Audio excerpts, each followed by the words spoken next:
Hi, and welcome to Bears and Games. Today we're looking at the incredibly homoerotic UFC, Ultimate Fighting Championship Undisputed game, released pretty recently in 2009. Zuffa, I think that's the owners of UFC. Yeah, because it's another Ukes game. They seem to be doing a lot these days. So, you think you're ready for the UFC, huh? And since it's the UFC, you've got to have a lot of machismo posing and self-importance. Now, we looked at the WrestleMania game, which wasn't that homoerotic. Then you have the training mode in this game, which is just... yeah. I can't even explain what's going on here. This one's pretty good, though. They'll just hold these poses for a while until you do the right move. You got a lot of this. This might be one of the most homoerotic games I've ever played, and you know, this is... I mean, look at this! Choaniki has nothing on this. There's just so... oh, look, they hugged and made up. Okay. There's some more hugging. I've been in that position before. Whoa. He's like, guys, break it up.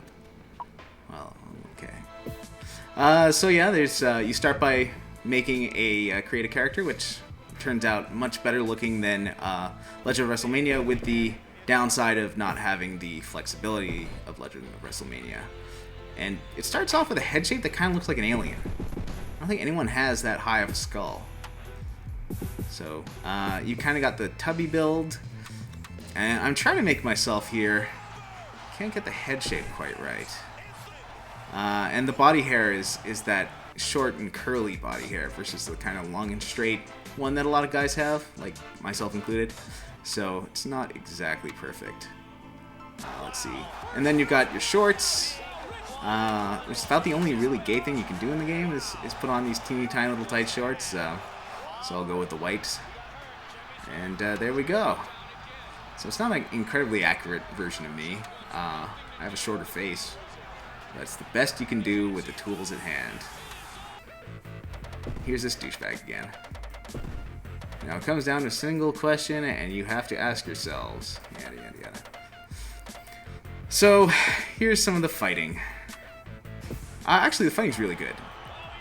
Even if I'm, say, terrible at it. And this happens to me a lot because until you really learn how to play, this is a complicated game. You know, I'm good at a lot of things. I'm good at Tekken. I'm good at Soul Calibur. But this is just complete...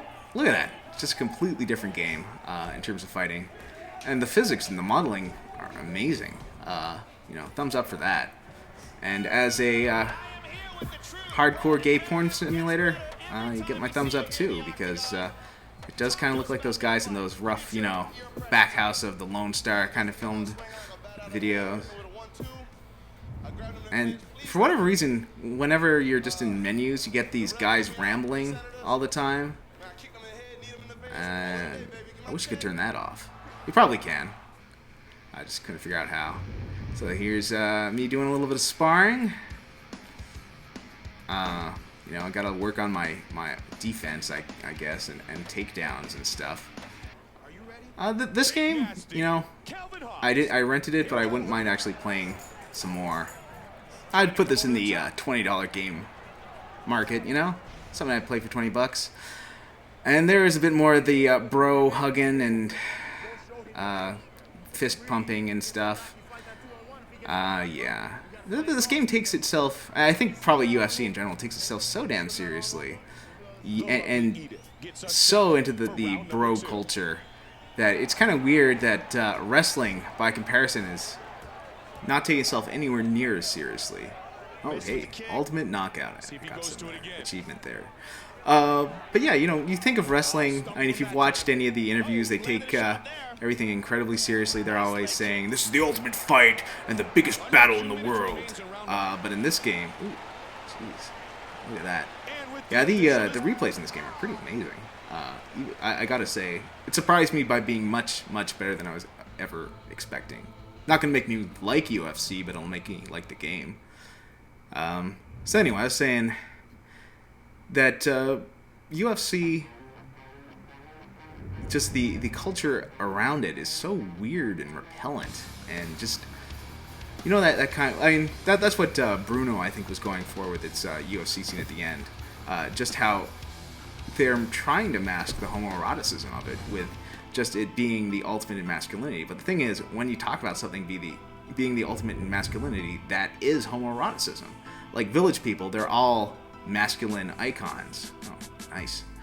That's why the guy's a construction worker, and the other one's a biker, and one's a cop, because they're all professions which are, notoriously manly. And there's some more kicks. I hadn't learned at this point the ground game, which makes it a bit more interesting. You can actually take people down and tackle them and then punch them in the head, as you would normally see in a UFC match. Although the only UFC match I ever watched was the one where Bam Bam Bigelow got his ass kicked by in about 13 seconds by that one UFC guy that wins every match. He just took Bam Bam Bigelow down and then just punched him in the head. That was it. You'll notice, though, the crotches are kind of odd in that, there is no crotch. And I took my character online, see how that would go. But it's not like you can make an incredibly queenie character. And then I got kicked in the head. Oh, trying to get up. And there's a very realistic USD style getting punched in the face. Oh, he literally kicked me in the butt. And there, Johnny goes down. Oh. And finally, I took a look at Brock Lesnar, the only UFC fighter whose name I know. He's kind of a hot guy. I know plenty of people that have crushes on him. I was playing, of course, the guy who got knocked down in one punch. Under 2 minutes apparently remains. realistic for Brock. I don't know. He's got hurt again. He's down again. It's a terrible tattoo, though.